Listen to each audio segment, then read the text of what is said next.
Trick સાથે બનાવો masala papad. Hello friends, welcome to Kitchen Arts. પાપડના અવાજથી જ ખ્યાલ આવશે કે આપણા પાપડ કેટલા પરફેક્ટ તૈયાર થયેલા છે। તો આજે આપણે નવી રીત સાથે ફટાફટ બની જાય તેવા ચોખાના લોટના પાપડ બનાવીશું। મારી શીખાડેલી ટિપ્સ તમે ફોલો કરશો તો એકદમ પરફેક્ટ બનશે, ના તો ફાટશે ના તો તૂટશે, તળ્યા પછી તે ફૂલશે પણ ખરા। તો ચાલો બધી ટ્રીક અને ટિપ્સ સાથે આજે આપણે ચોખાના લોટના મસાલા પાપડ બનાવીશું। વિડીયો યુઝફુલ લાગે તો લાઇક અને શેર કરજો। મારી ચેનલ ઉપર નવા હોય અને મારી ચેનલને હજુ સબસ્ક્રાઈબ ન કરેલ હોય તો સબસ્ક્રાઈબ કરી બાજુનું બેલ બટન દબાવવાનું ભૂલશો નહીં, જેથી કરીને તમને મારા નવા વિડીયોનું નોટિફિકેશન મળતું રહે। તો આ રેસીપી બનાવવા માટે એકદમ પરફેક્ટ માપની જરૂર પડે છે। તો અહીંયા મેં 1 કપ જેટલો ચોખાનો લોટ લીધેલો છે। આ લોટને આપણે મિક્સિંગ બાઉલમાં લઈ લેશું। વજનમાં 150 ગ્રામ જેટલો ચોખાનો લોટ છે। હવે તે જ કપના માપથી અહીંયા આપણે પહેલાં અડધા કપ જેટલું પાણી એડ કરશું અને વ્હિસ્કરથી આ રીતે લોટને ફેટી લેશું। આ રીતે કરવાથી ગઠ્ઠા પડતા નથી અને સ્મૂથ બેટર છે તે તૈયાર થાય છે। ફરીથી અડધા કપ જેટલું તેમાં પાણી એડ કરી દેશું અને વ્હિસ્કરથી આ રીતે હલાવશું।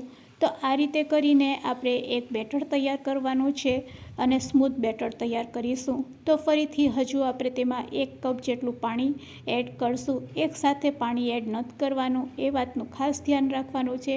અડધા કપ જેટલું પાણી એડ કરતા જવાનું છે, મિક્સ કરતું જવાનું છે। આ રીતે આપણે ટોટલ 3 કપ જેટલું પાણી એડ કરશું। તો ચોક્કસ માપ સાથે પાણી એડ કરશો એટલે પાપડ છે તે એકદમ પરફેક્ટ બનશે। તેના માટે તમારે વિડીયોને બિલકુલ સ્કીપ કરવાનો નથી। તો અહીંયા આપણે 1 કપની સામે 3 કપ જેટલું પાણી એડ કરેલું છે અને આ રીતે સ્મૂથ બેટર આપણે તૈયાર કરી લેવાનું છે। આ રીતનું બેટર તૈયાર થઈ જાય એટલે તેને પ્લેટથી આપણે ઢાંકી દઈશું। ઓવરનાઇટ માટે પણ તમે રાખી શકો છો અથવા તો સમય ન હોય તો 4 કલાક માટે તમે આ રીતે તેને પલાળીને રાખી દેશો એટલે એકદમ સરસ ચોખાનો લોટ છે તે પલળી જશે। હવે 4 કલાક પછી તેમાં આપણે અડધી ચમચી જેટલું મીઠું એડ કરશું। તો મીઠું વધારે ન પડે તેનું પણ ખાસ ધ્યાન રાખવાનું છે। હવે જે પેનમાં આપણે પાપડ બનાવવાના હોય તે પેનમાં આપણે આ બેટરને લઈ લેશું। અહીંયા ખાસ ધ્યાન રાખવાનું છે કે તમે જે પણ કઢાઈ લો તે જાડા તળિયાની કઢાઈ લેવાની છે। હવે પાણી કેટલું એડ કરશું, તો હવે આપણે ટોટલ 5 કપ જેટલું પાણી ફરીથી એડ કરશું। એટલે કે અહીંયા આપણે ટોટલ 8 કપ જેટલું પાણી એડ કરેલું છે। તો 1 કપ ચોખાની સામે 8 કપ જેટલું પાણી એડ કરવાનું છે, એટલે કે 8 ગણું પાણી આપણે અહીંયા બેટરમાં એડ કરેલું છે। હવે આપણે ગેસ તરફ જઈશું અને ગેસની ફ્લેમ ચાલુ કરી લેશું। શરૂઆતમાં તમારે ગેસની ફ્લેમ એકદમ હાઈ રાખવાની છે અને હાઈ ફ્લેમ ઉપર આપણે પહેલાં આ બેટરને ગરમ કરી લેવાનું છે। બેટર ગરમ થઈ જાય એટલે ગેસની ફ્લેમ આપણે મીડિયમ કરી દઈશું। તો હવે તમે જોઈ શકો છો અહીંયા બેટર આપણું ગરમ થઈ ગયું છે અને બેટર થોડુંક થીક પણ થવા લાગ્યું છે। બસ આ રીતનું બેટર થઈ જાય એટલે ગેસની ફ્લેમ લો રાખી તેને સતત આપણે હલાવશું।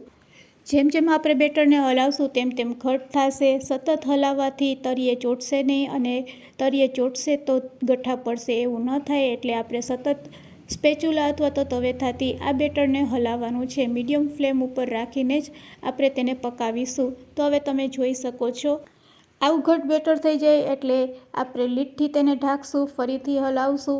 આ રીતે જ આપણે તેને સતત 2 થી 3 વાર પકાવીશું એટલે બેટર જલ્દીથી પાકી જશે અને ઘટ થઈ જશે।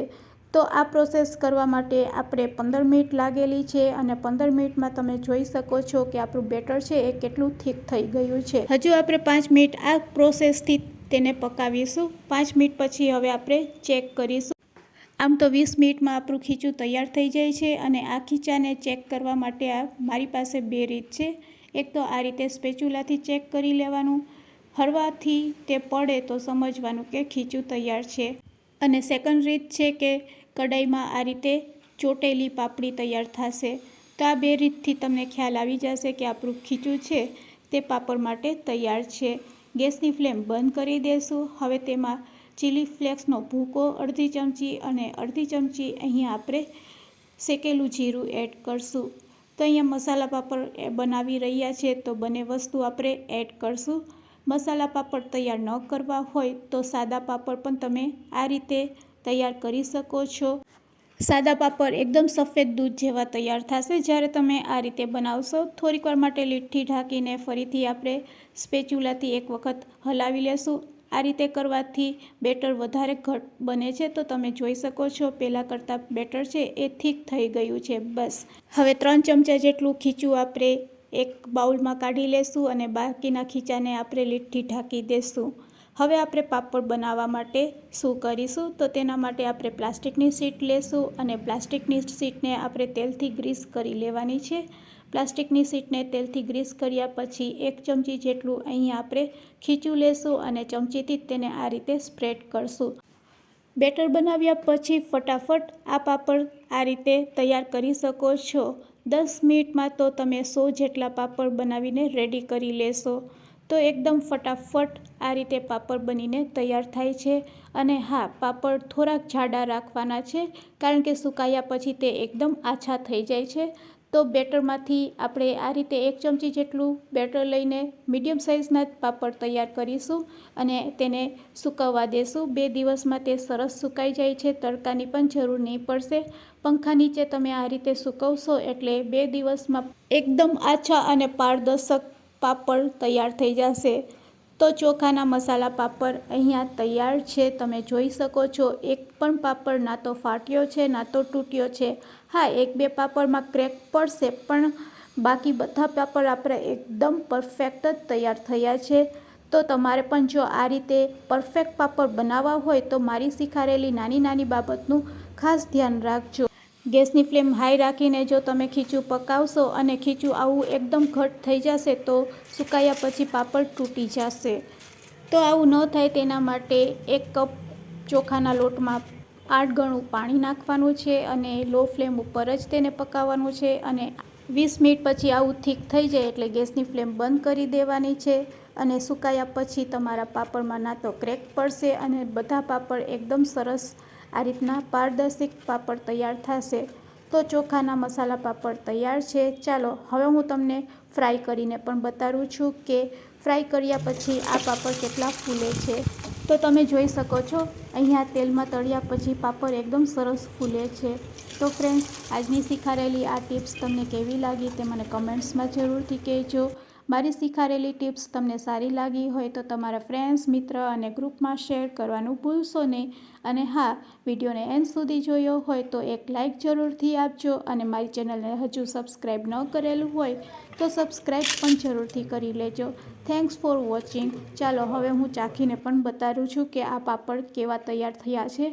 વાવ ફ્રેન્ડ્સ, એકદમ પરફેક્ટ તૈયાર થયા છે. સ્વાદમાં પણ ખૂબ જ મસ્ત લાગી રહ્યા છે.